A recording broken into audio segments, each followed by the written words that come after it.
त्यांचं नेतृत्व कौशल्य पाहिलं तर महाराज नक्कीच या गोष्टीचा फायदा घेऊ शकतो. तर मग त्या लढाया कशा पद्धतीच्या होत्या, तर त्यांना पुढे काय फेस करावं लागलं, तर मग महाराजांनी त्याच संधीचा फायदा कसा घेतला. जेव्हा ॲक्च्युअल त्यांची लढाई झाली तेव्हा तर त्यांचा पराभव आठळा होता. म्हणजे तुम्ही जेव्हा सांगताय तेव्हा ते सगळं समोर दिसतंय आपल्या की महाराजांनी रणांगणावरती तशी लढाई जिंकली.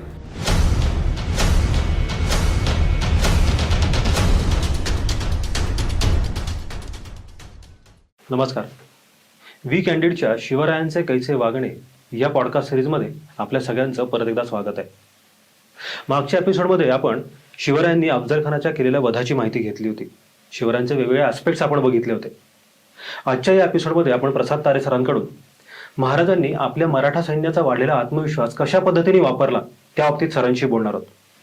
सर, या एपिसोडमध्ये आपलं स्वागत आहे. नमस्कार सर, मला तुम्हाला विचारायचं आहे की शिवरायांनी ज्या पद्धतीने अफजल खानाचा वध केला आणि ज्या टॅक्टिक्स वापरून त्यांनी अफजल खानाला जावळीमध्ये आणलं आणि त्याचा पराभव केला, तर त्याच्यामुळे मराठा सैन्याचा जे आत्मविश्वास पूर्ण वाढला होता, तर त्याचा वापर महाराजांनी नक्की कशा पद्धतीने केला. कारण महाराजांचं एकूण जर आपण बघितलं, त्यांचं नेतृत्व कौशल्य पाहिलं, तर महाराज नक्कीच या गोष्टीचा फायदा घेऊ शकतात. तर त्यांनी तो नक्की कसा घेतला असेल. बरोबर आहे. महाराजांनी विजयोत्सव साजरा न करता ताबडतोब आपल्या सैन्याला विजापूरचा जो संबंध प्रदेश आहे त्याच्यावर आक्रमण करण्याची सूचना दिली किंवा आज्ञा दिली आणि स्वतःही महाराज या मोहिमेत सामील झाले. यावेळेला विजापुरात काय परिस्थिती आहे, तिथे हाहाकार उडालेला आहे. म्हणजे आदिलशहा त्यांनी तर अंथरुणच धरलं आणि तिथे जे पॉवर सेंटर होतं आदिलशहाचं, बडी बेगम, ती शोकग्रस्त झाली. तिने 3 दिवस जेवण घेतलं नाही म्हणून नोंद आहे. अन्नोदक सोडले असं लिहिलंय. हो, म्हणजे त्यांचा खूप मोठा सरदार मारला गेल्यामुळे त्यांच्यावरती तो परिणाम होणं साहजिक आहे. बरोबर.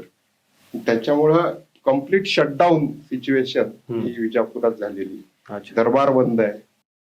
म्हणजे त्यांच्या त्या सिंहासनावरती त्यांनी चादर पांघरून सगळं बंद ठेवलेलं आहे. कोणाचं स्वागत होण्यासाठी त्यावेळेला नगारे वाजवले जात असत, ते नगारे बंद ठेवले. म्हणजे विजापुरात एकदम शांतता पसरली, भीतीदायक वातावरण हे तिथं निर्माण झालं. कारण त्यांना अपेक्षा ही विजयाची आणि बातमी आली की अफजल खानच्या पराभवाची, मारला गेल्याची बातमी. म्हणजे त्यांचा आत्मविश्वास पूर्ण, त्यांचा कॉन्फिडन्स पूर्ण डाऊन झालेला होता. पण त्याचबरोबर आपल्या सैन्याचा कॉन्फिडन्स तेवढाच वाढलेला होता. तर मग महाराजांनी त्याच संधीचा फायदा कसा घेतला. मग तर आपल्या सैन्याचा कॉन्फिडन्स वाढलाय, त्याचबरोबरीनं शत्रू मेंटली कोलॅप्स झालेला आहे. आणि म्हणून महाराजांनी स्ट्रॅटेजिकली आपलं सैन्य हे पुढे सरकवायला सुरुवात केली. म्हणजे स्ट्रॅटेजी आहे महाराजांची त्याच्यामध्ये. आणि आणखी एक गोष्ट अशी घडली की अफजल खानाच्या या स्वारीमध्ये त्याला मदत करावी सैन्य वाढवून, तर आदिलशहाने त्याच्या इतर किल्ल्यांवरचं सैन्य हे अफजल खानाला मदतीला दिलंय. त्यामुळे किल्ल्यांवर सैन्य कमी झालंय याची महाराजांना कल्पना आहे. तुम्ही म्हणाला होतात की त्यांनी 20-25 सुभेदार त्यांच्याबरोबर पाठवले होते. बरोबर. त्या सगळ्यांचाच पराभव इथं झाला किंवा त्यातले काही तर मारल्या गेलेत. त्यामुळं किल्ल्यांवर, आदिलशहाच्या किल्ल्यांवर मॅनपॉवरही कमी आहे. म्हणजे कॉन्फिडन्सही कमी आहे, मेंटली कोलॅप्स्ड आहेत आणि मॅनपॉवरही कमी आहे. याचा फायदा घेत महाराजांनी आपल्या सैन्याचे 3 भाग केले आणि सगळ्यांनी विजयोत्सव साजरा न करता ताबडतोब शत्रूवर आक्रमण केलं. महाराजांनी आपल्या सैन्याच्या मल्टिपल फ्रंट, ज्याला आपण म्हणतो मल्टिपल आघाड्या, 3 आघाड्या तयार केल्या. एक आघाडी स्वतःकडे घेतली, दुसरी आघाडी नेतोजी पालकर, सरनौबत, सरसेनापती त्यांच्याकडे दिली आणि तिसरी आघाडी जी आहे ती कोकणच्या बाजूला दोरोजी म्हणून महाराजांचे अधिकारी आहेत किंवा सरदार आहेत त्यांच्यावर सोपवली. म्हणजे महाराजांनी त्या संधीचा इमिजिएट फायदा उचलला की स्वतःचा कॉन्फिडन्स वाढला आणि शत्रू पण कोलॅप्स झालेला आहे. तर त्याच्यावर परत आपल्या स्वराज्याचा विस्तार करण्याच्या दृष्टीने महाराजांनी तो प्लॅन आखला असं म्हणता येऊ शकतं. पण मग आता ह्याच्या पुढे ज्या आघाड्या महाराजांनी चालू, म्हणजे आता तुम्ही म्हटलात की ते 3 फ्रंट्स महाराजांनी ओपन केले, तर मग त्या लढाया कशा पद्धतीच्या होत्या. म्हणजे त्या प्रत्येक वेळी गनिमी गावाच होता का त्याच्यामध्ये काही वेगवेगळ्या पद्धतीच्या लढाया होत्या. त्या ज्या लढाया आहेत त्या सरळ सरळ मैदानातल्या अशा स्वरूप त्याचं नसून सरप्राईज अटॅक अशा स्वरूपाचे. आणि महाराजांनी नेतोजींना एक आघाडी जी दिली, ती आघाडी घेत घेत नेतोजी आथनी, रायबाग इथपासून पुढे लक्ष्मेश्वर, बंकापूर ही कर्नाटकातली गाव आहेत, तिथपर्यंत त्यांनी धडक मारली. अच्छा. दुसरी जी आघाडी आहे महाराजांकडे स्वतः, महाराज त्या आघाडीवरती आष्टे, वडगाव, नंतर वसंतगड असे किल्ले आणि कराडचा भुईकोट असे किल्ले आणि गावं जिंकत जिंकत हे कोल्हापूरच्या दिशेनं दौडतायत. अच्छा. आणि त्यांनी कोल्हापूर जिंकलं. 350 वर्षानंतर कोल्हापूर स्वतंत्र झालं आणि पन्हाळगडाला महाराजांनी मोर्चे लावले. पन्हाळगडही ताब्यात आला. अच्छा. पन्हाळगड ज्या वेळेला ताब्यात आला ती रात्री साधारण 9ची वेळ आहे आणि महाराजांना इतका आनंद झाला. महाराजांचं कसा स्वभाव आहे पहा, की त्यांना बातमी आली किल्ल्याच्या पायथ्याशी की पन्हाळगड आपण जिंकला आणि महाराज ताबडतोब किल्ला पाहण्यासाठी रात्रीतून गडावर गेले. म्हणजे खरंच दुसऱ्या दिवशी सकाळी जाता आला.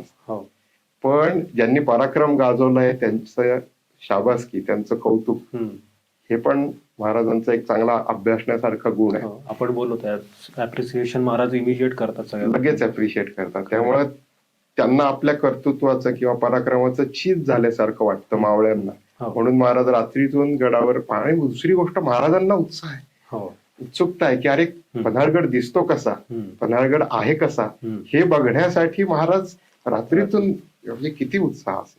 आणि महाराजांनी रात्री मशालींच्या उजेडात बुरुज, वाडे, दरवाजे, तलाव यांची पाहणी गडावरती फिरून केली. मध्यरात्रीपर्यंत महाराज पन्हाळगड बघतायत. मोठा किल्ला आहे.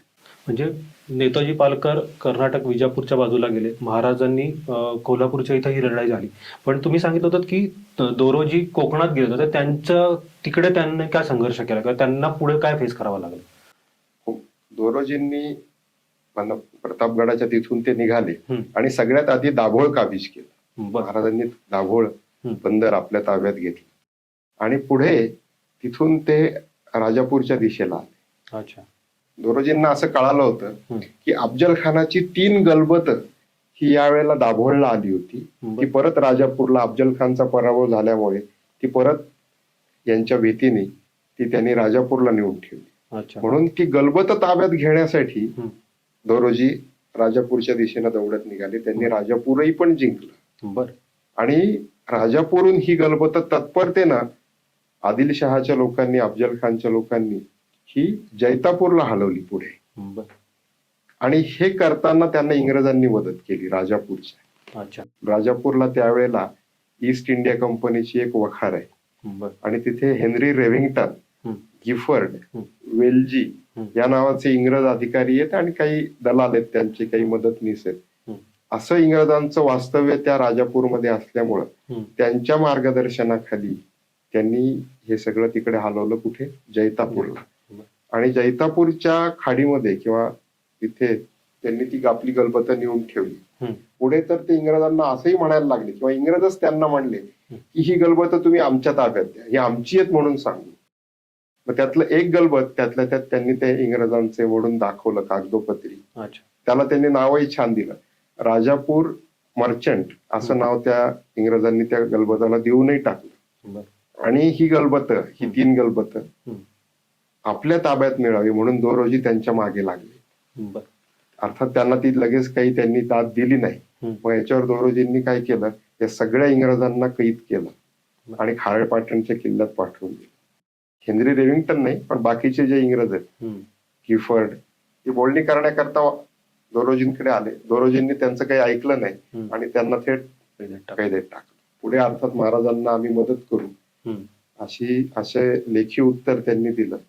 हेनरी रेव्हिंग्टननी महाराजांशी एक प्रकारे तह केला, जंजिऱ्याच्या सिद्धीच्या विरोधात आम्ही तुम्हाला मदत करू, दारुगोळा पुरवू, अम्युनेशन देऊ. या मदतीच्या बॅकग्राऊंडवर महाराजांनी मग पुढे या इंग्रजांची सुटका केली. म्हणजे दोरोजींच्या मार्फत आपलं स्वराज्य कोकण किनारपट्टीपर्यंत पोहोचलं असं म्हणता येईल याच्या म्हणणं आपल्याला. बरोबर आहे, कोकण किनारपट्टीपर्यंत पोहोचलं. कोकणचा बराचसा भाग स्वतंत्रही झाला आणि इंग्रजांना एक प्रकारे महाराजांचा वचक बसला. म्हणजे महाराजांनी 3 फ्रंट एकावेळी ओपन केले आणि स्वराज्याचा विस्तार करायची मोहीम आखली. पण साधारण या सगळ्या गोष्टीला किती वेळ लागला? म्हणजे ती सगळी मोहीम किती दिवस त्यांची चालली होती? महाराजांनी जे पन्हाळगड जिंकलाय, म्हणजे वाई ते पन्हाळगड हा प्रांत तसा मोठा आहे, हा अवघ्या 17 दिवसात जिंकलाय. Speed is the power. आणि महाराजांचा जो वेग आहे, गतिमानता आहे, ती प्रचंड आहे. आणि इतक्या झपाट्याने तो मुलूक स्वतंत्र केलाय की अवघ्या पुढे साधारणतः 4 महिन्यामध्ये महाराजांचं स्वराज्य दुप्पट झालं. क्या बात. म्हणजे आलेल्या आक्रमणाचा परिणाम काय, तर स्वराज्य वाढलं. हा समोरच्यांचा पराभव तर झालाच, पण स्वतःचंही स्वराज्य महाराजांनी आक्रमणाचा असा उपयोग करून घेतला की स्वराज्य दुप्पट वाढलं. तर नकाशावर बघितलं तर आधीचं स्वराज्य आणि नवीन स्वराज्य ह्याच्यात जवळजवळ दुप्पट आहे. म्हणजे ऑपॉर्च्युनिटी आली की ती इमिजिएटली ग्रॅब कशी करायची ती पण महाराजांकडे येते. पण मग आता ह्या मोहिमेमध्ये ज्या काही लढाया झाल्या असतील त्या आता प्रत्येक वेळी गनिमी कावा किंवा अशा पद्धतीने नक्कीच नसतील झाले, तर त्यांचं स्वरूप काय होतं त्याच्यामध्ये? महाराज आणि त्यांच्या ज्या 3 आघाड्या आहेत त्यातले सैनिक त्या त्या गावी किंवा त्या त्या किल्ल्यापाशी जाणार, त्याला वेढा घालणार, त्याच्यावर आक्रमण करणार, रात्रीतून दिवसा त्याला अगदीच प्रतिकार करता येणं अवघड जाते. तिथे माळा लावणार. माळा लावणे म्हणजे किल्ल्याला दोऱ्या लावायच्या आणि त्याच्या साह्याने किल्ल्यामध्ये जायचं आणि माळा लावून किल्ल्यात चढून त्याच्यामध्ये त्यांनी आक्रमण केलं आणि किल्ले लढून ताब्यात घेतले. बहुतांश किल्ले लढाई करून महाराजांनी जिंकले. पण मग त्याच्यात अशा काही पठारी लढाया झाल्या का, समोरासमोरच्या अशा काही लढाया त्याच्यामध्ये झाल्या का? पठारी अशी म्हणता येणार नाही, पण त्यातल्या त्यात सपाटीकडचा जो प्रदेश आहे तशी एक लढाई महाराजांची पुढच्या काळामध्ये झालेली आहे. ती आहे रुस्तुमे जमानची लढाई. ती अगदी सपाटीवर नाहीये, तिथेही आजूबाजूला टेकड्या आणि असा परिसर आहे, पण खोल दऱ्याखोऱ्यांमध्ये लढाई न होता ती त्यातल्या त्यात स्वराज्याच्या बाहेरच्या भागामध्ये ही झालेली आहे. म्हणजे महाराजांनी ज्या वेळेला पन्हाळगड जिंकला त्यावेळेला या सगळ्या बातम्या आदिलशहाकडे जात आहेत आणि साहजिक आहे तो चिंताक्रांत होणं की अरे शिवाजी महाराजांचं हे आक्रमण थोपवायचं कसं, काही ना काही याला पायबंद कुठे घातला पाहिजे. नाहीतर आता कोल्हापूरचं आणि पन्हाळगडचं वैशिष्ट्य असं आहे की तिथून विजापूर फक्त 1.5 दिवसाच्या दौडीवरती आहे. म्हणजे महाराज अगदी विजापूरच्या परिसरात आलेले, स्वराज्य विजापूरच्या परिसरात आलेले, त्याच्यावरती पण ते प्रेशर क्रिएट झाले महाराजांना थांबवणं. त्यामुळे महाराजांना आता थांबवलं तर पाहिजे. आता मग कोणाला पाठवायचं म्हणून त्याला त्याच्याकडे एक सरदार आहे, त्याचं नाव आहे रुस्तुम ए जमान. या रुस्तुम ए जमानला आदिलशहानी महाराजांच्या विरोधात पाठवायचं ठरवलं आणि बरोबर सैन्य दिला, अर्थात फाजल खान दिला. हा अफजल खानचा मुलगा आहे आणि हा नुकताच पराभव होऊन पळून आलेला आहे. अफजल खानाच्या वधानंतर महाराज ज्या वेळेला वाईला आले त्यावेळेला हा तिथून कसाबसा पळाला आणि विजापूरला पोहोचला. तो फाजल खान आता रुस्तुम ए जमानच्या मदतीनं शिवाजी महाराजांवर चालू येतोय. अशी ती लढाई रुस्तुम ए जमानचं आदिलशाही सैन्य आणि महाराजांचं स्वराज्याचं सैन्य, अशी ती लढाई झाली. ती साधारण कुठे झाली लढाई? म्हणजे ही जी लढाई झाली ही पन्हाळगडच्या जवळ झाली. म्हणजे महाराज यावेळेला पन्हाळ्यावरती आहेत, पण त्याला अगदी पन्हाळ्यापर्यंत येऊ न देता महाराज स्वतः काही सैन्य पन्हाळगडच्या रक्षणासाठी ठेवून थोडं सैन्य घेऊन खाली उतरले आणि ती महाराजांची लढाई ही समोरासमोर रणांगणावर झालेली लढाई. मग या लढाईमध्ये महाराजांनी काय टेक्निक्स वापरल्या किंवा त्यांनी ते फॉर्मेशन्स काही असतील तर ते कसे केले त्याच्याबद्दल काय सांगू शकाल का? हो, ही लढाई महाराजांच्या भर रणांगणातल्या व्यूहरचनेचं उत्कृष्ट उदाहरण आहे. याला रिअल टाइम वॉर मॅनेजमेंट असं म्हणू, अशा स्वरूपाची ही लढाई आहे. आणि रुस्तुम ए जमानचंही सैन्य येत आहे आणि तो आपल्या सैनिकांना, सरदारांना सूचना देतोय की तुम्ही कसं लढायचं, तुम्ही कोणती आघाडी घ्यायची हेही त्यांनी सांगितलेले. त्याचाही उल्लेख आपल्याला या कागदपत्रांमध्ये मिळतात. तो आपल्या सैनिकांना असं म्हणतो की फाजल खान तुम्ही आपल्या सैन्याची डावी बाजू सांभाळा. म्हणजे फाजल खानला त्यांनी आपल्या सैन्याची डावी बाजू दिली आणि मलिक इतबार आणि सादत खान यांना त्यांनी आपली उजवी बाजू सांभाळायला सांगितली. म्हणजे त्याच्या सैन्याची जी आघाडी आहे त्यांनी आपल्या सरदारांना असं वाटून दिली आणि फतेह खान आणि मुल्ला है यांना पाठीमागची जी बाजू आहे तिथून तुम्ही आपली आघाडी सांभाळा, असं करून त्यांनी आपल्या रणांगणावरती आपल्या सैन्याची रचना केली. आणि महाराज ज्या वेळेला अगदी यांच्या नजीक आले तेव्हा महाराजांना हे सगळं सैन्य दिसतंय. महाराजांनी यातल्या अनेक सरदारांना अचूक ओळखलं. यातले कित्येक सरदार महाराजांकडनं पूर्वी मार खाऊन पळून गेलेले आणि या सैनिकांना उद्देशून महाराजांनी भर रणांगणात आपल्या सैन्याची व्यूहरचना केली आणि त्याचं इतकं सुंदर वर्णन शिवभारतात आलेलं आहे की शिवभारतकारांनी असं लिहून ठेवलंय की महाराजांनी रणांगणावरती शत्रूची क्षमता पाहून आपल्या सैन्याची रचना केलेली. रणांगणावरती महाराज हिरिरीनं असं म्हणाले की हिराजी तुम्ही मलिक इतबारवर हल्ला चढवायचा, अच्छा. महाडिक तुम्ही फत्तेखानाशी झुंजायचं, सिदोजी तुमची गाठ सादत खानाशी, गोदाजी तुम्ही खाटगे आणि घोरपड्यांना घेरायचं, नाईकजी राजे पांढरे आणि खराटे राजे यांनी गनिमाच्या उजव्या बगलीवर मारा करायचा, आणि जाधवराव आणि सिद्धी हिलाल जे महाराजांचे सरदार आहेत त्यांनी गनिमाची डावी बाजू झोडपून काढायची. अशी रचना महाराजांनी रणांगणावरती केली. आणि इतकंच नाही तर महाराज असं पुढे म्हणाले, आणि खाशा रुस्तमे जमानवर मी हल्ला चढवतो. म्हणजे महाराजांचं लिडिंग फ्रॉम फ्रंट हा जो स्वभाव आहे तो इथे त्यांनी लिडरशिप स्वतःकडे घेतली. जो मेन सरदार होता त्याच्यावरती महाराज स्वतः चालून गेले, त्याच्यावरती महाराज स्वतः चालून जायचं असं म्हणतात. म्हणजे भर रणांगणावर शत्रूची ताकद, त्याची क्षमता, त्याच्या निरनिराळ्या सरदारांची कॅपॅसिटी बघून जे केलेलं प्लॅनिंग आहे ते महाराजांनी असं प्लॅनिंग केलं. आणि त्याचा परिणाम साहजिक असा झाला की त्याप्रमाणे महाराजांचं सगळं सैन्य हे लढाईला सज्ज झालं, नगारे वाजायला लागले, युद्धभूमीवरती तो जो निनाद उठतो तो उठला, आवाज सुरू केले, हल्लकल्लोळ झाला, हर हर महादेवच्या घोषणांनी सगळं आसमंत दुमदुमून गेला. आणि मग महाराजांनी ज्यावेळेला आक्रमक पवित्रा घेतला ते पाहूनच या मंडळींनी रणांगणातनं पळ काढायला सुरुवात. महाराजांच्या कॉन्फिडन्सचाच एवढा त्या शत्रूवरती परिणाम होतोय. तर म्हणजे जेव्हा ऍक्च्युअल त्यांची लढाई असेल तेव्हा तर त्यांचा पराभव अटळ होता. म्हणजे अशामुळे बरोबर. त्यामुळे थोडंफार मोठ्या प्रमाणावर सैन्य असूनही रुस्तुम जमान आणि त्याच्या सगळ्या सरदारांनी, फाजल खानने तर सगळ्यात आधी पळ काढला. फाजल खानचा खरं म्हणजे आत्मविश्वास गमावलेली ही फौज आहे. की पूर्वी वाईला अफजल खान प्रकरणामध्ये पराभूत झालेली तेच बरेच सरदार तेच परत आलेले. म्हणजे खरं म्हणजे ताज्या दामाची नवी फौज, स्वतंत्र फौज असणं अपेक्षित आहे. पण तीच आल्यामुळे त्यांचा आधीच आत्मविश्वास गेलेला आणि त्यात महाराजांचं उत्साही आक्रमण पाहिल्यावरती या मंडळींनी रणांगणातनं पळ काढला. आणि लवकरच रुस्तुम जमाननी पळ काढला. आपले थोडेसे सैनिक घेऊन तो अगदी झपाट्यानं विजापूरच्या रोखानं परत फिरला. म्हणजे आता तुम्ही जेव्हा सांगताय तेव्हा ते सगळं समोर दिसतंय आपलं की महाराजांनी रणांगणावरती तशी लढाई जिंकली. आपण आतापर्यंत फक्त महाराजांच्या गनिमी काव्याबद्दलच ऐकून होतो.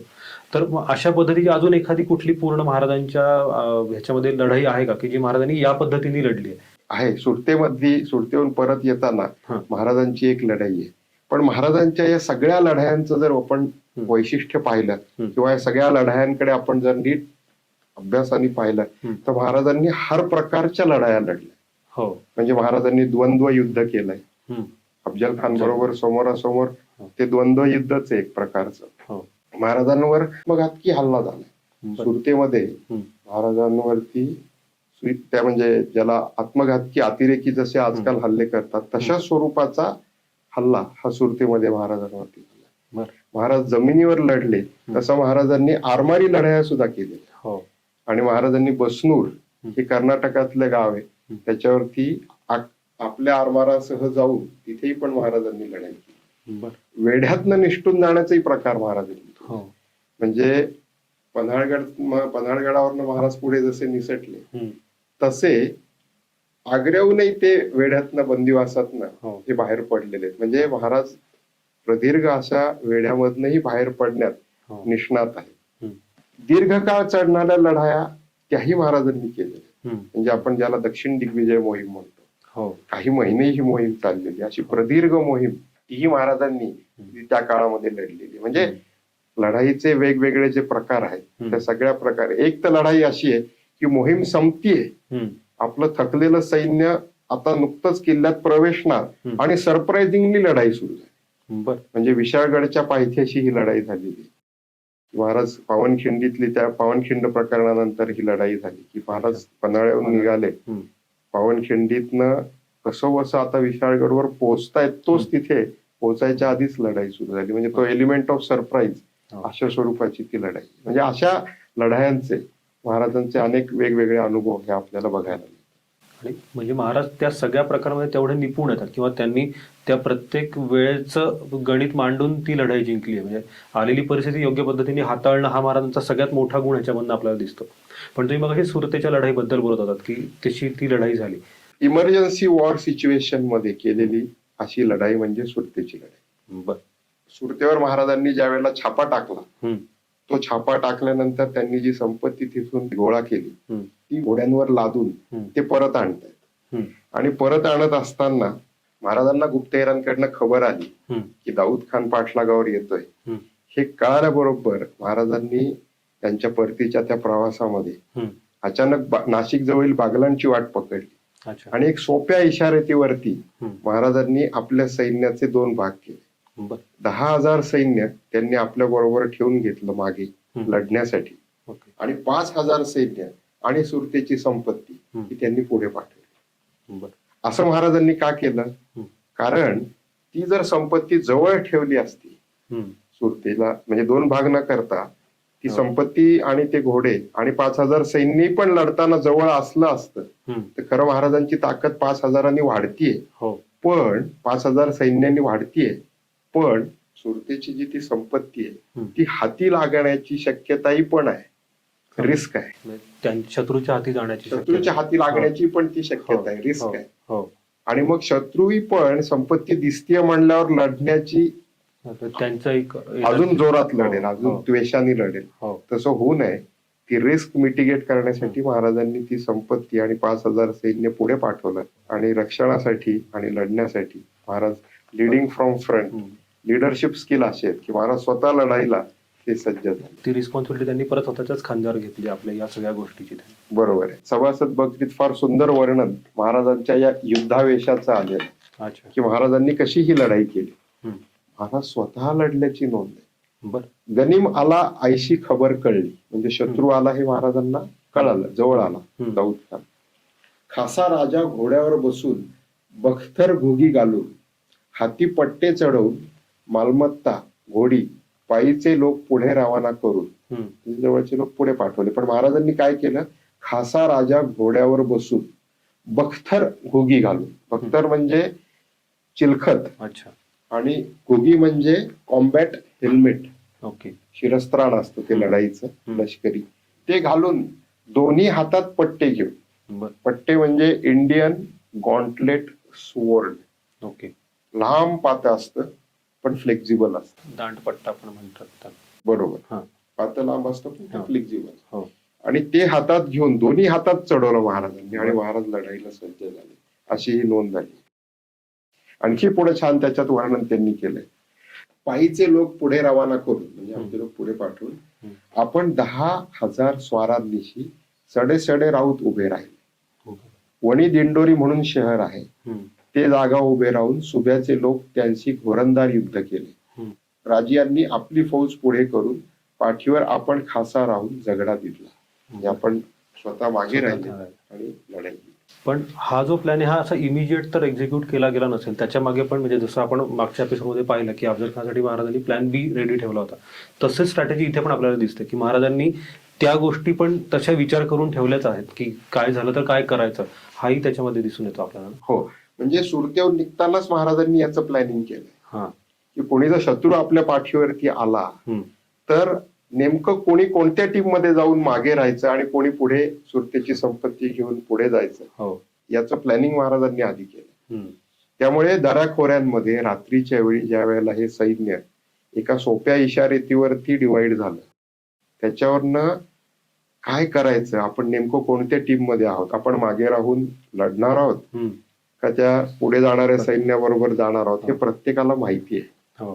अशा वेळी आपण इमर्जन्सी सिच्युएशन मध्ये आपण नेमकं काय करायचं, याच्या सूचना, याचं ट्रेनिंग, याची इन्फॉर्मेशन हे महाराजांनी आधीच दिली. महाराजांवरचा विश्वास आणि महाराजांच्या एक्झिक्युशनवरचा विश्वास याचा दिसतो सगळ्यांचा, की त्या एका साईन वरती आपल्या दोन्ही टीम्स वेगळ्या होऊन त्यांनी तो प्लॅन एक्झिक्यूट केला. त्याच्यात तर महाराजांचं नेतृत्व कोण दिसतं किंवा युद्ध कौशल्य किंवा ती व्यूहरचना करण्याची महाराजांची खासियत ती पण आपल्याला दिसून येते. या एपिसोडमध्ये आपण पाहिलं की महाराजांनी वेगवेगळ्या पद्धतीच्या लढाया केल्या, त्या जिंकल्या सुद्धा. सरांनी सांगितलं की अफजल खानाच्या वधानंतर आदिलशहाचा कॉन्फिडन्स डाऊन झाला होता, महाराजांचा कॉन्फिडन्स वाढला होता, त्यांनी स्वराज्य दुपटीने मोठं केलं होतं. त्याच्यामुळे आदिलशहाकडनं नक्कीच महाराजांना काहीतरी मोठ्या प्रमाणात विरोध झाला असणार. तर तो नक्की काय झाला हे पाहण्यासाठी नक्की पहा शिवरायांचे कैसे वागणे या पॉडकास्ट सिरीजचा पुढचा एपिसोड. फक्त वी कॅन्डिड चॅनलवरती. थँक्यू.